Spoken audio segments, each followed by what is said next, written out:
बात थे ये कराना जरूरी था कानूनी तकाजे पूरे करने के लिए और खासतौर पर इलेक्शन कमीशन की तरफ से इंसाफ को जो वक्त दिया गया था। अब ये इंतखाबात हो गए हैं, क्या इलेक्शन कमीशन इन नताज को तस्लीम करेगा? ये जो दीगर सियासी जमातें तनकीद कर रही हैं, क्या इस तनकीद का कोई जवाब है? इस हवाले से प्रोग्राम में सबसे पहले बात होगी। मेरे साथ मौजूद है नियाजुल्लाह नियाजी साहब जो कि चीफ इलेक्शन कमिश्नर हैं इन इंतखाबात के, जो पाकिस्तान तहरीक इंसाफ ने इंट्रा पार्टी इंतखाबात कराए हैं।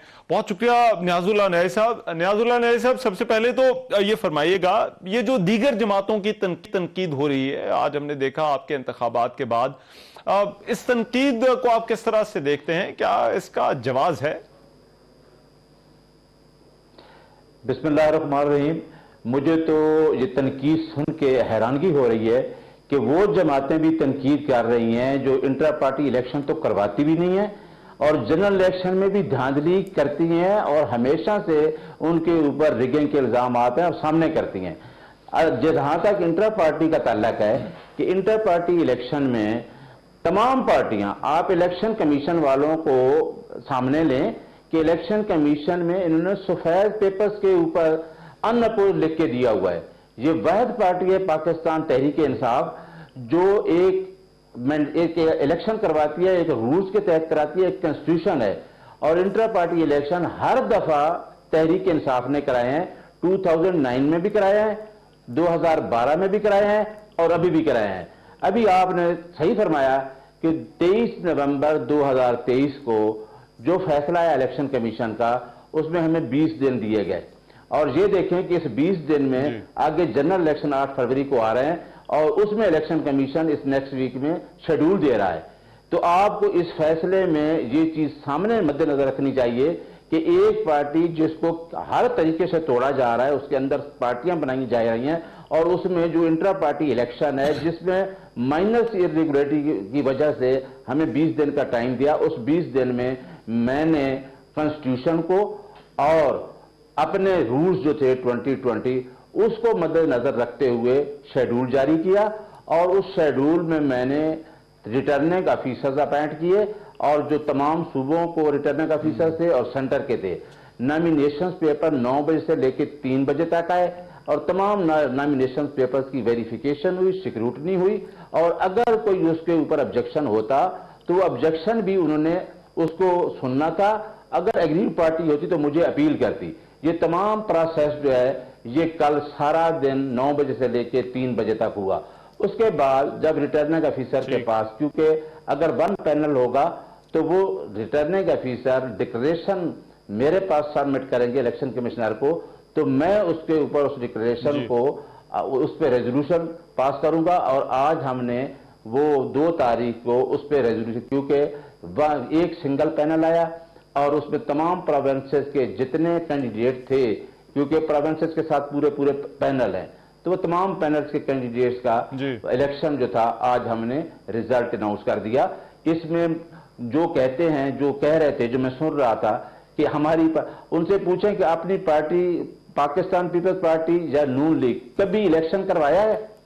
जाके एक पेपर के ऊपर साइन करके कि वहां मरियम नवाज है या फलां है उसको जनरल सेक्रेटरी बना के जमा करवा देते हैं। और यही पाकिस्तान पीपल्स पार्टी का हाल है कि जो एक बंदा पाकिस्तान पीपल्स पार्टी सदर बैठा है उसी तरह लिख के देते हैं। ये वाहिद पार्टी थी। दूसरी बात है बाबर अकबर साहब की, कि क्या बाबर अकबर साहब से पूछें कि कल आप जहां सेंट्रल ऑफिस में आए, चीफ इलेक्शन कमिश्नर भी जहां बैठा है, रिटर्निंग ऑफिसर भी जहां बैठे हैं और आप कहते हैं कि मैं बानी मेंबर हूं इस पार्टी का। आप हमारे पास किसी इलेक्शन कमीशन के किसी मेंबर के पास आए? आपका ये मकसद था, ये ऑब्जेक्ट था, आपका ये मोटिव था कि आपने सिर्फ तस्वीर बनानी है और जाके हाइप क्रिएट करनी है और ब्लैकमेल करना है। आपने सिर्फ तस्वीर बनाई और मीडिया पे चले गए और आपने कहा जी मुझे इलेक्शन में हिस्सा नहीं लेना था। मेरे पास अगर वो कोई एप्लीकेशन देता, मुझे कोई प्रेजेंटेशन देता, ये मेरा काम था इलेक्शन कमीशन का, मैं उसको डिसाइड करता। तो मैं उसकी स्टेटमेंट को बिल्कुल फॉल्स, इलीगल उसकी स्टेटमेंट है। उसने जाके ये कहा है कि जी मैं वहां गया हूं और मुझसे नॉमिनेशन पेपर नहीं लिए गए। 3 दिन का जो प्रोसेस था, 29 तारीख थी, जकम थी और फिर आज 2 थी। तो उसका ये कहना हम बिल्कुल तस्लीम नहीं करते। फिर उनसे पूछें कि आया आप वेरीफाइड मेंबर हैं? जहां तक प्रोसेस है हमारी पाकिस्तान तहरीक इंसाफ एक प्रोसेस के जरिए चल रही है। तो उस प्रोसेस से गुजर के एक वेरीफाइड मेंबर है, क्योंकि हम बिलीव करते हैं रूल ऑफ लॉ पे, हम आइन की बालादस्ती से बिलीव करते हैं, और हमने according to constitution election hold कराए हैं, और जो हमारा कॉन्स्टिट्यूशन कहता था, जो हमारे रूल्स कहते थे, उसके मुताबिक हमने इलेक्शन कराए। हम तो आप ये कह रहे हैं कि अकबर एस बाबर का इन इंतखाबात से कोई लेना देना नहीं था? न्याजी साहब, उसने किसी से रब्ता नहीं किया, इवन देन ना इलेक्शन कमिश्नर से, ना किसी रिटर्निंग ऑफिसर से। जी ठीक है। तो न्याजी साहब, आप ये कह रहे हैं कि अकबर एस बाबर का इन इंतखाबात से कोई लेना देना नहीं था, क्योंकि वो मेंबर ही नहीं है और उनके एतराजात भी उठाना नहीं बनते इन इंतखाबात के हवाले से। जी, हमारा कहना यह है कि वो इसमें ये फरमाइए था, और वो ऑलरेडी डिस्क्वालीफाई भी हो चुका है। जी जी ठीक है। अच्छा देखिए, बुनियादी मसला तो आपका इलेक्शन कमीशन के हवाले से है। जी देखिए, बुनियादी मामला तो आपका इलेक्शन कमीशन के सामने, इन पार्टियों की तो तनकीद है। इलेक्शन कमीशन के जो कानूनी तकाजे चाहिए थे जो इन इंतखाबात के लिए, क्योंकि पहले भी जो एतराजात उठे वो यही कि किस आइन के तहत इंतखाबात करवाए गए, और वो नतायज जो है वो इलेक्शन कमीशन के सामने जमा करवाए गए। तो आपके ख्याल में जो इलेक्शन कमीशन को एतराज था, वो एतराज अब दूर हो गया है? आप अगर इलेक्शन कमीशन का वो इम्प्यूग्ड ऑर्डर पढ़े ना, तो आपको हैरानगी होगी कि आइन के मुताबिक नहीं, उन्होंने कहीं कोई अगर मोहर नहीं लगी या कहीं कोई डेट का आगे पीछे है, तो उन्होंने छोटे छोटे एतराजात लगाए। मतलब कोई ऐसा एतराज नहीं, मुराद सिर्फ ये था कि हमारे पेपर्स को, हमें पाकिस्तान तहरीक इंसाफ को जो चल रहा है कि इलेक्शन से माइनस किया जाए, बाकी कुछ भी नहीं है। उस ऑर्डर को भी हमने चैलेंज कर दिया है। अब जो हमने अब कराया, अब भी पूरा हमने फॉलो किया है अपने कॉन्स्टिट्यूशन को, और अपने रूल्स को फॉलो करके इलेक्शन कराया है, और हम उसका नोटिफिकेशन इलेक्शन कमीशन को कल हम नोटिफिकेशन करके मंडे को जमा करवा देंगे। हमारी तरफ से तो हमने पूरा आइन को और अपने रूल्स को फॉलो किया है।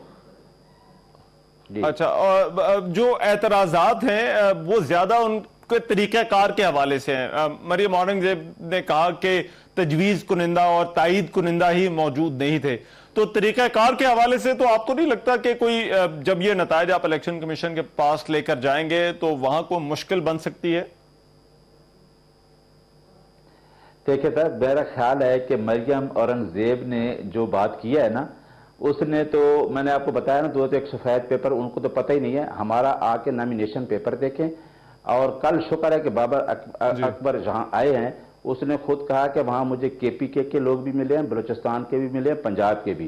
तमाम नॉमिनेशन पेपर देखेंगे, प्रपोजर और सेकेंडर मौजूद थे, और हमारे रिटर्निंग ऑफिसर के सामने उन्होंने दस्तखत किए, अपने कार्ड लफ किए, और उस नॉमिनेशन पेपर में तमाम चीजें जी थी, टोटल फॉर्मेलिटीज वो पूरी की गई, और उनकी मौजूदगी में की गई। नॉमिनेशन पेपर हमने जो दिए थे वो उसी तरह थे कि उसके अंदर प्रपोजर और सेकेंडर का कॉलम है, और उनके तमाम जो उनके पर्टिकुलर्स होते हैं उसमें मेंशन होते हैं।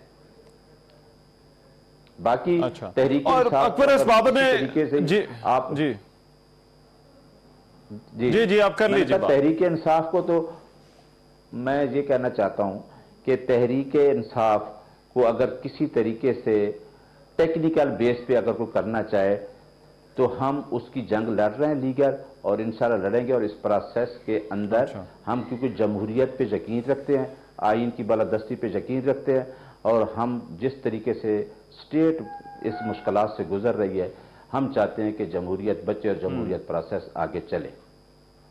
ठीक है।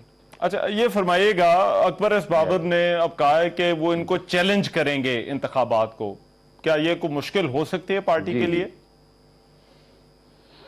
देखें, अगर अकबर एस बाबर, मैं आप एक बात और देख लें कि अगर हमारे पास इतने वोट हैं, वेरीफाइड वोट हैं, आपके पास कोई और कंप्लेंट आई है?